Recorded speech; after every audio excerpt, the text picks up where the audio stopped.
Abra a sua Bíblia no livro de Efésios. Olha que declaração da soberania de Deus. Este versículo é ímpar. Olhe só o que diz a palavra do Senhor. Ele vos deu vida. Ele. Você sabe quem é Ele? Jesus.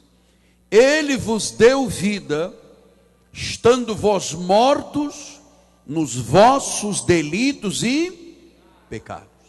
Que esta palavra abençoe todos os corações, conforte, ensine, encoraje, motive a uma solidez de vida espiritual. Oremos ao Pai.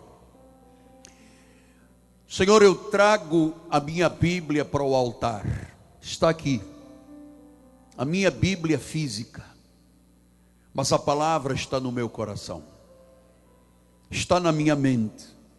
Fosse tu, Senhor, quem inscrevestes a palavra na mente e no coração, para que eu possa viver esta palavra. Eu sei que tu tens feito isto com toda a tua igreja. Esta palavra é viva, ela não volta vazia, ela tem seus desígnios proféticos que têm que se cumprir.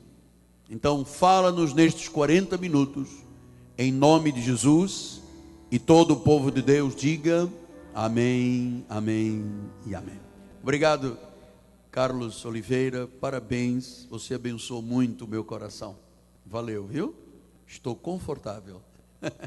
Deus seja louvado. Meus amados irmãos, minha família bendita, santos preciosos, povo eleito, escolhido, povo que crê na palavra. Jesus ficou surpreendido com a incredulidade do povo dele, do povo judeu. Aqui ele não se surpreende. Aqui há um povo que crê. Meus filhos em Cristo Jesus. Nós estamos estudando nestas últimas semanas a respeito de um mito que não está na Bíblia, não faz parte da reforma, não foi mensagem pregada nem por Jesus, nem por Paulo, que é o livre arbítrio do homem quanto à salvação. E eu tenho ensinado à igreja que o livre arbítrio do homem quanto à salvação contradiz e anula a soberania de Deus. Vai contra o estado natural do homem. O homem sem Jesus está morto. A Bíblia, acabamos de ler, ele vos deu vida estando vós mortos. Então, nós aprendemos durante esses dias que se a pessoa não for um eleito, ela perecerá.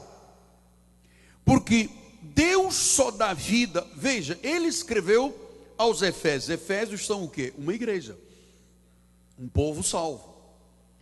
Então, baseamos nesse contexto o nosso ensinamento desta noite. Deus só salva o que ele escolheu. Veja, amados, nenhuma profecia bíblica deixou de ser cumprida porque o homem acreditou ou não acreditou, cooperou ou não cooperou com Deus. Nenhuma profecia. Todas elas se cumprem e se cumprirão. Então, nós vimos também que em função deste erro crasso na obra de Deus, muitas coisas que se fazem e dizem não têm suporte bíblico. Ou seja, não está na Bíblia. Por exemplo, domingo discutimos aqui a questão de aceitar Cristo. Pode o homem aceitar ou não aceitar? Isso não está na Bíblia.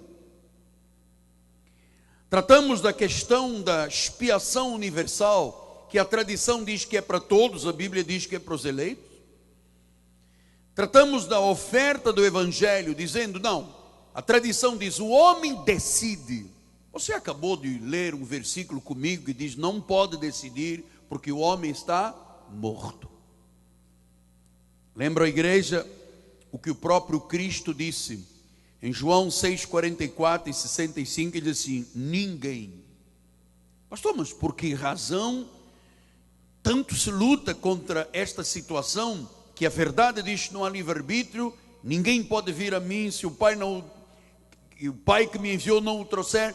Por que se luta tanto contra esta verdade? Porque o homem sempre quis mandar em Deus. Porque os pregadores da lei sempre querem fazer diferente do que Deus ensina, para que eles se sintam donos e proprietários das ovelhas dele. Então Jesus disse: ninguém pode vir a ninguém. Versículo 65 disse: por isso, por causa disto é que vos tenho dito, ninguém pode vir a mim se pelo Pai não lhe for concedido. Então, meus irmãos, Deus não está ansioso, roendo unhas, aguardando a decisão do homem para tentar remediar a traquinagem humana. Então nós temos que conhecer a verdade, porque sem a verdade, dizia o profeta Oséias, o meu povo tem sido destruído porque lhe falta o conhecimento. Então hoje vamos conhecer outros erros desse sistema, que é 95% dos altares, ou são 95% dos altares, e que você precisa de conhecer com profundidade. Deixa-me explicar uma coisa. Se o homem pudesse receber ou aceitar Cristo, significa que ele não estaria morto, que o homem não estaria totalmente depravado, que o homem estaria apenas doente, mas não morto, e que o homem seria o autor da salvação. Então, apóstolo, me ensina a respeito de outros erros para que eu aprenda a verdade. Olha, amado, deixe-me dizer isto como um pai e como um profeta. O livre-arbítrio humano, segundo esse sistema, transforma Deus num rei que não reina. Um rei que não reina. Impotente. Foi capaz de criar o sol, a lua, os mares, o homem e tudo o que existe, que a própria Bíblia diz foi feito por ele, para ele, e foi com ele que se fez todas as coisas, fizeram todas as coisas. Mas não é isso que se prega. Se prega a respeito de um rei que não reina. E se usam alguns versículos bíblicos para justificar, por exemplo, eis que estou à porta e bato. Eu já lhe disse que Apocalipse 3:20, quando o anjo escreve ao anjo da igreja da Laodiceia, já está tratando com gente salva. Então, por exemplo, quais são outros erros doutrinais que eu preciso de conhecer e identificar para não cair neles? Por exemplo, esta noite vamos tratar apelos do altar para a salvação. Você já viu, e se você veio de outros ministérios, especialmente quem veio da lei sabe, que o pregador, ele termina as suas mensagens sempre dizendo: quem quer aceitar Cristo? E claro que os apelos são o aspecto mais luminoso do livre-arbítrio. Porque o pregador diz assim: quem quer dar oportunidade a Deus? Quem quer aceitar Jesus? Quem toma esta decisão? Quem quer que o seu nome seja escrito no livro da vida? Amados, isto é pura manipulação. Porque nem Jesus, nem os apóstolos, nunca eles fizeram um apelo no final de uma mensagem: quem quer aceitar, vem agora. É agora ou nunca, cuidado, a bala perdida, olha o ônibus. Nunca na Bíblia Sagrada você vê Jesus ou um apóstolo dizendo, descidas. Olha, por exemplo, Jesus no final dos seus sermões, o que ele fazia?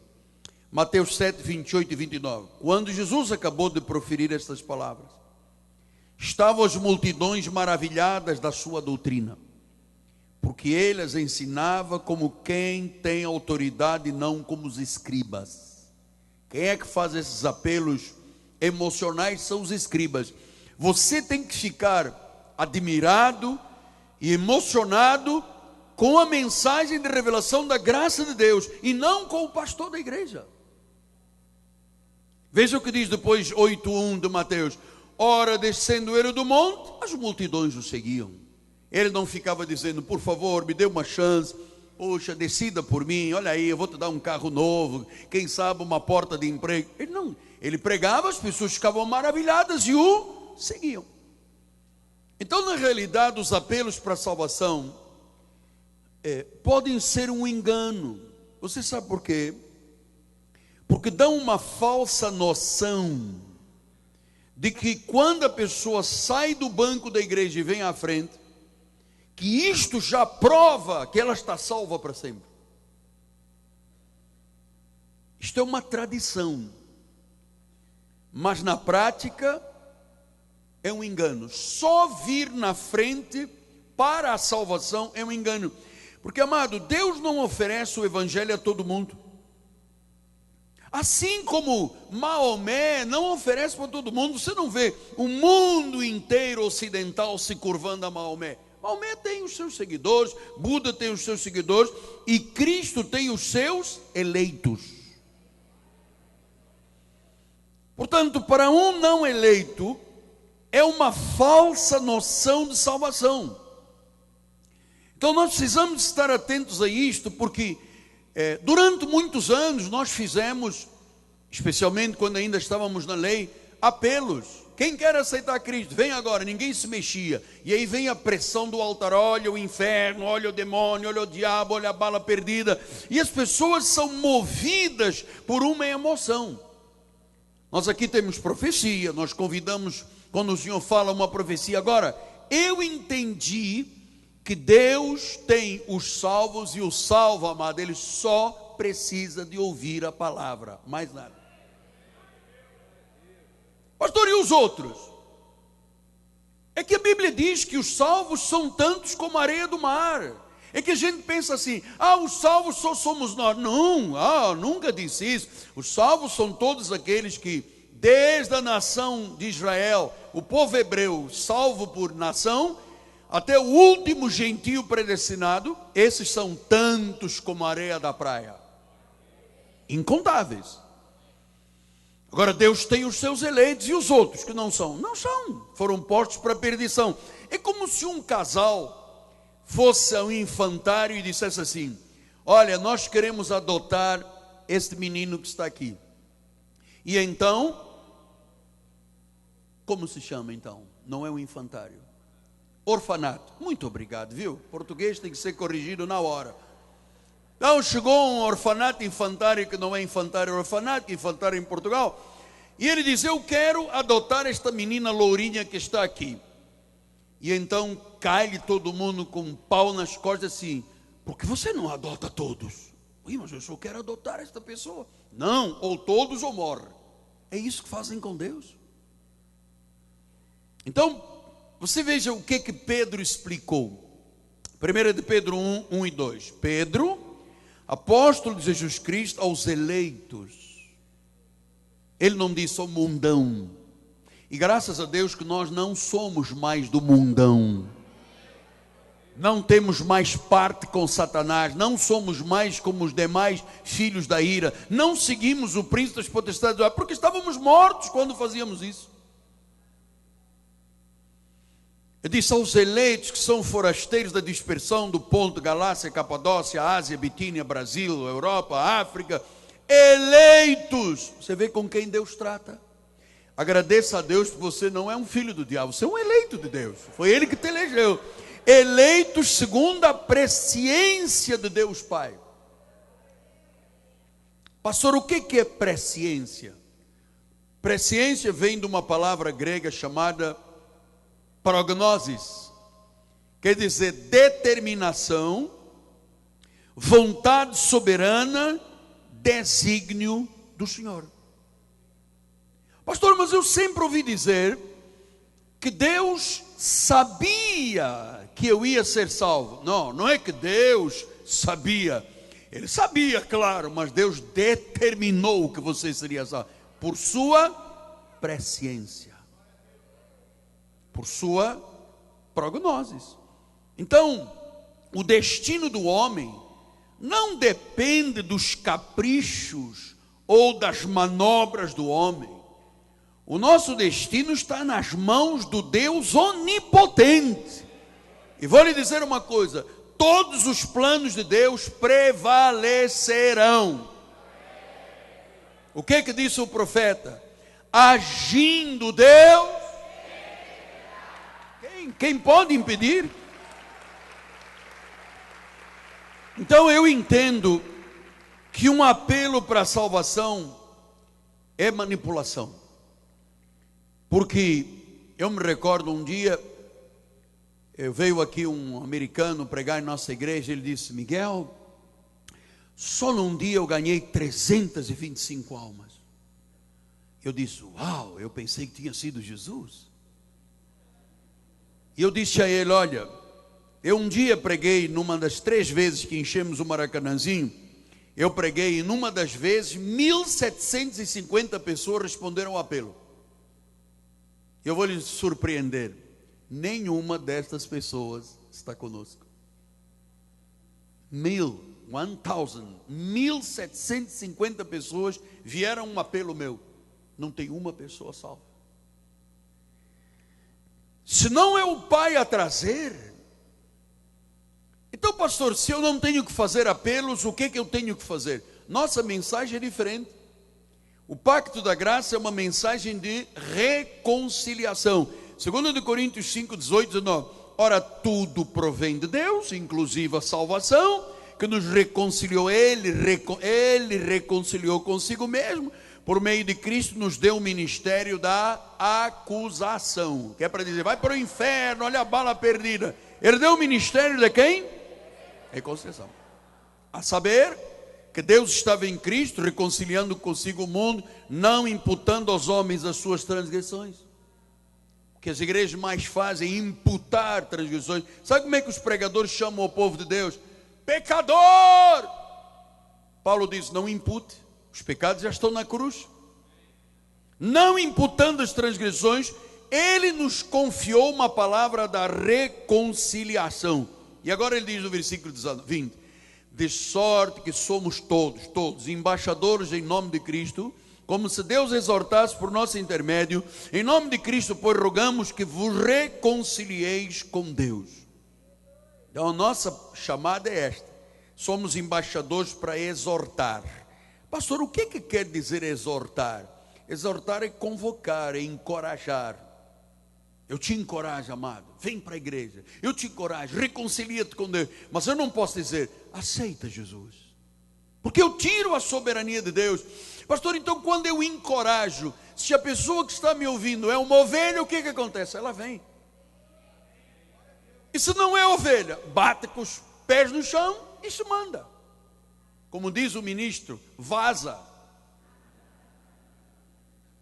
Então exortar por nosso intermédio, quer dizer que nós temos uma mensagem reconciliadora. E este é o nosso apelo. Irmão, reconcilia-te com Deus. Pastor, não tem que fazer mais nada. Mais nada, porque a obra não é aliás, se eu não disser nada, eu tenho a certeza que você virá aqui domingo, porque o pacto contigo, a aliança é entre você e Deus, não é com o apóstolo da igreja. Deus me livre, eu tocar na glória do Senhor, eu cairia morto aqui em cima. Então, a obra de Deus, eu me recordo no passado, Era tanta besteira que nós fazíamos.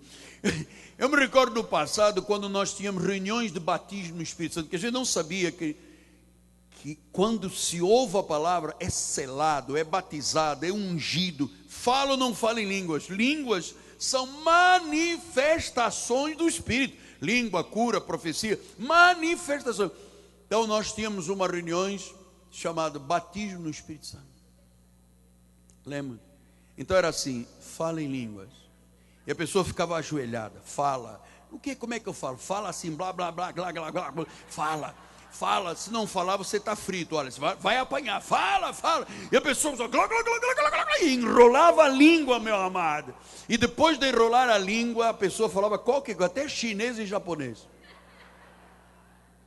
Depois terminava o culto assim, ganhei 15 almas, ganhei 20, só foram de uma vez 1750, tivemos 3 batizados no Espírito Santo. Eu me recordo de uma senhora que entrava nas nossas reuniões e nunca conseguiu falar em línguas.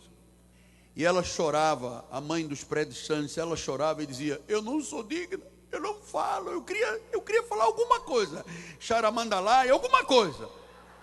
Mas diz que não sai nada. E ela dizia, eu não sou digna, eu quando morrer vou para o inferno. Esmeraldina, veja como é que o português troca as bolas todas. Esmeraldina. Então, Esmeraldina está no seio de Abraão, está me ouvindo, está dizendo, olha, é verdade o quanto eu sofri naquela igreja, porque todo mundo falava, menos eu. Porque a manifestação do Espírito pode vir com profecia, com sabedoria, com revelação, com dom da fé. Agora, para ser de Jesus, há um rompimento com o mundo, que é quando a pessoa é batizada, selada, ungida e revestida. Isto é obra de Deus, não tem nada a ver com o apóstolo nem com o pregador. 2 Coríntios 6:1 diz, e nós na qualidade de cooperadores com Ele, também exortamos a que não recebais em vão a graça, né? Então, cooperadores com Ele, Ele que é o chefe, Ele que é o cabeça. Depois ele diz no versículo 2, porque ele diz, eu te ouvi no tempo da oportunidade, socorri no dia da salvação, eis agora o tempo sobremodo oportuno, eis agora o dia da salvação. Tudo isso quem faz o apelo é o Senhor. Ele é onipotente, Ele é misericordioso, Ele é verdadeiro, só Ele a glória, só Ele, amado, é que é o soberano. Nós não vamos deixar nunca tocar na glória de Deus. É Ele que é o Senhor da igreja, a igreja é dele. Nós somos bispos constituídos por Ele para pastorear o rebanho dele, que Ele comprou com o seu sangue. É tudo dele. Aqui não tem homem, amado. Olha o que diz Romanos 5:10, diz assim, porque se nós, quando inimigos, agora o inimigo de repente faz as pazes, é inimigo, fomos reconciliados com Deus, mediante a morte do seu Filho, muito mais estando já reconciliados, não perderemos a salvação, seremos salvos pela sua vida. E não apenas isto, mas também nos gloriamos em Deus por nosso Senhor Jesus Cristo, por intermédio de quem? Por intermédio de quem recebemos agora até a reconciliação que sai pelos nossos lábios. Quem faz a reconciliação é o próprio Deus. Pastor, mas isto é muito sensível. Claro, Colossenses 1:21 e 22 diz, a vós outros também que outrora eres estranhos. Como é que um estranho de repente se torna amigo? Era inimigo no entendimento pelas obras malignas. Olha como é que era o homem, estranho, fazia obras malignas. Agora, porém, Ele vos reconciliou no corpo da sua carne, mediante a sua morte, para apresentar-vos perante Ele santos, inculpáveis e irrepreensíveis. Quem é que tem a capacidade de fazer de um pecador inimigo um santo irrepreensível? O Senhor Jesus. O Senhor Jesus. Portanto, não somos nós que fazemos um apelo e diz, vem aqui na frente, porque a pessoa, amado, isso é puro engano. A pessoa emocionalmente vem, mas a obra, quem a faz é o Senhor. Segundo ponto, dizer algumas palavras e pronto, recebeu Cristo. Isto é um dogma errado do livre-arbítrio. Os ministros do livre-arbítrio, da lei, dizem que se a pessoa disser algumas palavras, já está salvo. Isso faz com que o homem tenha um controle da salvação e não Deus. Quer dizer que se eu não digo as palavras, eu não sou salvo. Mas se eu disser, eu sou. Então sou eu o autor da minha salvação. Como se o homem fizesse alguma coisa para ser salvo. Veja, era inimigo, estava estranho, estava morto. E diz Efésios 2:8: pela graça sois salvos, mediante a fé. Isto não vem de vós, é um dom de Deus, não por obras, para que ninguém se... Mas como o livre-arbítrio, o homem se gloria. O homem se gloria. Eu me recordo, uma irmã um dia veio aqui na frente, tinha o joelho todo em aquelas crostas de sangue, olhou para mim aqui e disse: meu jovem, eu já não era tão jovem, devia ter uns 50 anos, ela: meu jovem, graças a este joelho, você se mantém em cima desse altar. Eu disse: isso é Deus aqui, essa senhora é Jesus Cristo. Como é que pode a pessoa dizer que graças ao meu joelho você se mantém? Claro, nós oramos uns pelos outros, intercedemos, mas amado, o início e o fim de tudo é Jesus Cristo. Não é por obras, para que ninguém se glorie. Quer dizer que a tendência do ser humano é gloriar-se. Eu ganhei só num culto, apóstolo, 325 almas. É nada, eu ganhei 1750. Eu ganhei, o homem se gloriando. Amado, só Deus tem o controle da salvação. Ele salva, e não é por algumas palavras, porque não há ninguém na Bíblia que tenha orado para receber Jesus por algumas palavras. Há um momento, amado, que nós não sabemos, que isto é um mistério. Qual é o momento da salvação? A ruptura, que a pessoa rompe pelo Espírito Santo. Paulo ia a caminho de Damasco, num cavalo, confortável. Ele estava, como é que é? Nunca me lembro. Favorável, confortável, favorável. De repente caiu uma luz, ele caiu do cavalo, e o Senhor disse: oi, chefe do livre-arbítrio, sim ou sim? Ele disse: vou pensar, vou orar primeiro. Essa é outra, depois nós vamos tratar desse assunto. Deus fala, eu vou orar primeiro, a ver se Deus me fala. Deus não te fala assim. Deus tem um altar, os seus bispos, os pastores, os líderes que Ele constitui, e são eles que aperfeiçoam. Somos nós que aperfeiçoamos para ensinar o povo a servir a Deus. Ponto. O resto é tocar na glória de Deus. Então, olha o que Deus disse, por exemplo, em Mateus 4:18. Caminhando Jesus junto ao mar da Galileia, viu dois irmãos, Simão chamado Pedro e André, que lançavam as redes no mar porque eram pescadores. Versículo 19. E disse-lhes: vocês querem me aceitar como Senhor e Salvador, que eu vos dar um barco novo e uma rede nova? Ele disse: vinde. Você entende o que é o soberano? E eu vos farei pescadores de homens. Diz o versículo 20. Então eles resistiram, começaram a lutar com o demônio e com Jesus. Foi isso? Amado, o apelo de Jesus é irresistível. Então deixaram as redes, imediatamente o seguiram. Versículo 21. Passado adiante, viu outros dois irmãos, Tiago, filho de Zebedeu, João, seu irmão, que estavam no barco na companhia de seu pai, consertando as redes, e chamou-os. Então eles, no mesmo instante, isso se chama soberania. No mesmo instante, houve uma ruptura. Este é o selo do Espírito Santo. Este é o momento em que Deus faz a obra. Porque se o homem pudesse dizer: não, espera aí um momento, deixa eu pensar primeiro, aleluia, Senhor, fala ao teu servo. Olha, não vou dar a resposta agora, Jesus. Jesus não seria rei, não seria soberano. Diz que no mesmo instante deixavam o barco e o seguiram. Partindo, capítulo 9:9. Partindo Jesus dali, viu um homem chamado Mateus sentado na coletoria e disse-lhe, ele era da Receita Federal, não era o Japa, é o outro. Disse-lhes: segue-me. Isto é ordem de um soberano. E ele se levantou e o seguiu. Ele não disse: você quer me aceitar? Eu vou lhe dar um cargo novo na coletoria, eu te dou um carro, um Tucson, eu proponho a você lhe dar uma Mercedes 114. Meu filho, venha. E ele se levantou. Marcos 2,14. Quando ia passando, viu a Levi, agora é o Levi, filho de Alfeu, sentado na coleteria e disse: segue-me. Ele se levantou e o seguiu. João 1,43. No dia imediato resolveu Jesus partir para Galileia e encontrou a Filipe, a quem disse: segue-me. Você vê algum dia Jesus fazendo convite? 10,27. As minhas ovelhas ouvem a minha voz, eu as conheço e elas me seguem. Atos 9. Saulo, respirando ameaças de morte contra o discípulo do Senhor, dirigiu-se ao sumo sacerdote. Ele pediu cartas para as sinagogas de Damasco, a fim de que, caso achasse alguns que eram do caminho, homens como mulheres, os levasse presos para Jerusalém. Seguindo ele estrada fora, ao aproximar-se de Damasco, subitamente uma luz brilhou ao seu redor, e caindo por terra, ouviu uma voz que dizia: Saulo, Saulo, por que tu me persegues?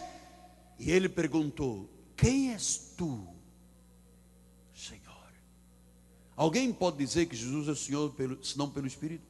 Naquele momento houve uma ruptura. Rompeu-se o velho homem e começa um novo homem. Quem és tu? Diz: sou eu, sou Jesus a quem tu persegues. Levanta-te, entra na cidade, vão te dizer o que tens que ouvir. As ordens são de Deus. Amado, é que na realidade hoje em dia o Evangelho está transformado em água. Venha beber água, venha comer sal, óleo. Domingo é dia do churrasco, imagina. Viver o Evangelho é para o salvo, para o eleito. Veja que diz que nos últimos tempos o amor de quase todos se esfriaria, que o inimigo enganaria nações inteiras. Então diz o versículo número 15, aí o Senhor lhe disse: vai, porque este é para mim um instrumento escolhido para levar o meu nome perante os gentios, reis, como perante os filhos de Israel. Este é um vaso escolhido. Quem diria que Paulo era um vaso escolhido? Perseguia a igreja, mandava matar as pessoas. Eu tenho ouvido muitas declarações arrogantes. Eu dei permissão ao Espírito Santo, eu dei permissão a Jesus, eu decidi. Uau! Eu não tenho coragem para dizer isso, amado. Eu digo, foi Ele que decidiu. Ninguém tem poder para dar ordens a Deus, senão Ele não seria o soberano. Ninguém tem a capacidade de resistir ao soberano Deus. Olha lá o que disse Jesus em Lucas 18, de 10 a 14. 2 homens subiram ao templo com o propósito de orar. Um era fariseu e outro era um publicano. O fariseu, posto em pé, orava para si mesmo desta forma: ó Deus, graças te dou, porque não sou como os demais homens, roubadores, injustos, adultos, nem como este publicano. Eu jejuo 2 vezes por semana, eu dou o dia, eu. Não há lugar para Deus, amado. O publicano, estando em pé longe, não ousava ainda levantar os olhos ao céu, batia no peito e dizia: ó Deus, sê propício a mim, pecador. Ele disse: Senhor, eu não tenho livre-arbítrio, esses homens têm livre-arbítrio. Você pode ir lá ao versículo 10 outra vez, bispo? Versículo, aí. 2 homens subiram com propósito. Um era fariseu e um era publicano. Um achava que tinha livre-arbítrio, o outro disse: eu sou um pecador. Versículo 14. Aí, digo-vos que este desceu justificado para a sua casa e não aquele, porque todo o que se exalta será humilhado. Amado, não toque na glória de Deus. Não ouse dizer que você tem livre-arbítrio, porque eu ouvi um pregador da televisão dizendo que Deus tem que respeitar o homem. Deus não tem que respeitar ninguém, o homem é que tem que respeitar a Deus. Diz isto em Romanos 8,33, olha lá: quem tentará acusação contra os eleitos de Deus? É Deus quem os justifica, é Deus. Não é a traquinagem do ser humano, com o seu jeito carnal, depravado, que diz: hoje eu te dou permissão, Senhor, pode entrar, eu estou abrindo a porta. Não existe isso aqui. Não existe isso aqui. Isso seria um rei que não reina. É por isso que o povo de Deus tem tanto medo, mano. Por isso que as pessoas quando há uma crise, um vento que se levanta, todo mundo aí fora fica desesperado, porque não tem esta segurança de acreditar num Deus soberano. Então Deus só justifica o que Ele elegeu, os que Ele elegeu. E quando Ele dá justificação, não há culpa, é como se você nunca tivesse pecado. O publicano foi salvo porque ele foi justificado por Deus. O fariseu cria na sua própria justiça. Então é Deus quem justifica. Ele é o autor da salvação. O homem é passivo. O homem depende dele. A salvação é de Jesus. Só Jesus, disse Paulo, uma fé, um Senhor, um batismo. E eu termino com Atos 13, 48. Os gentios ouvindo isto, portanto existem os judeus, salvos como nação, e os gentios, que são os predestinados, aqueles que Jesus disse, eu tenho outras ovelhas, que não são deste aprisco, convém-me buscá-las e conduzi-las. Regozijavam-se, glorificavam a palavra do Senhor, os gentios, e creram. Agora você vai ver a soberania de Deus e a eleição. Todos os que haviam sido destinados para a vida eterna. E os outros não creram, porque não haviam sido destinados para a vida eterna. Pastor, mas é difícil, porque a sensação é que o Senhor está dizendo que eu sou um robô, uma máquina, que Deus fala e eu tenho que me baixar. Aí, se tu te metes com isso, Ele não te chama de robô, Ele te diz que tu és ovelha dele, e que a ovelha dele segue. Quem diz que é robô é a lei, que começa a criar insultos à soberania de Deus. Ele disse, venha, siga-me, eu estou ordenando. Qual é a dificuldade de você dizer, não, Deus é soberano e eu só estou aqui por Ele, ou você dizer, não, eu estou aqui porque eu decidi. Você não decidiu. Até a vida, nós só temos vida porque em Cristo vivemos.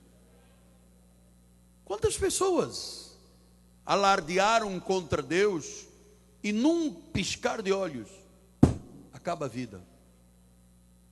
Hoje você viu lá na Barra o que aconteceu? Um senhor parado nem sei quem é, parado na porta do colégio, e o nome dele, Miguel Ângelo. Recebemos telefonema para perguntar se era eu. Chegou um indivíduo, deu-lhe 12 tiros. Até o meio-dia e 15 ele estava vivo, ao meio-dia 16 já não estava vivo. Onde está a soberania do homem? Quem é que ousa discutir com Deus? Eu queria terminar encorajando as ovelhas de Jesus a não discutir com o Criador. Tu és um vaso de honra predestinado para a salvação. Se você tropeça nisto que eu lhe ensino, então você foi posto para tropeço. Você é um vaso de ira destinado para a perdição. Então faça uma força para acreditar num pacto melhor e superior. Você não é fariseu, você é como o publicano. Senhor, eu não sou digno, eu dependo de Deus. Se tu não agires, como eu posso agir? Paulo dizia, a minha suficiência vem de Deus. Eu não sou capaz de pensar em coisa alguma. Foi Ele que me habilitou para ser um ministro de uma nova aliança. Nós somos dispenseiros da graça de Deus, dos mistérios, mas somos vasos de barro, que dentro há uma excelência de um poder. Vasos de barro não mandam no Criador, é vaso de barro.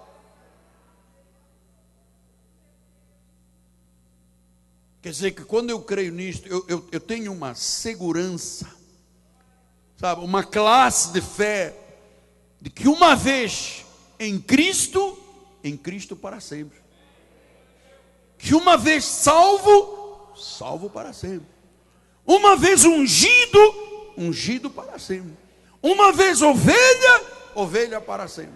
E Paulo termina dizendo: nem a morte, nem a vida, nem principados, nem potestades, nem altura, nem profundidade, nem nudez, nem espada, nem fome, nem criatura alguma. Estão incluídos aí os pregadores que querem ver o povo de Deus sofrer na obra do Senhor. Querem ver as pessoas amedrontadas. Elas vão às igrejas com medo do inferno, não para celebrar o Deus vivo. Diz: nada nos pode separar do amor de Deus que está em Cristo Jesus. Nada, porque Ele que começou a obra, é Ele quem te justifica, é Ele que te levará até o dia final. Assim seja, assim disse o Senhor. Ao seu nome.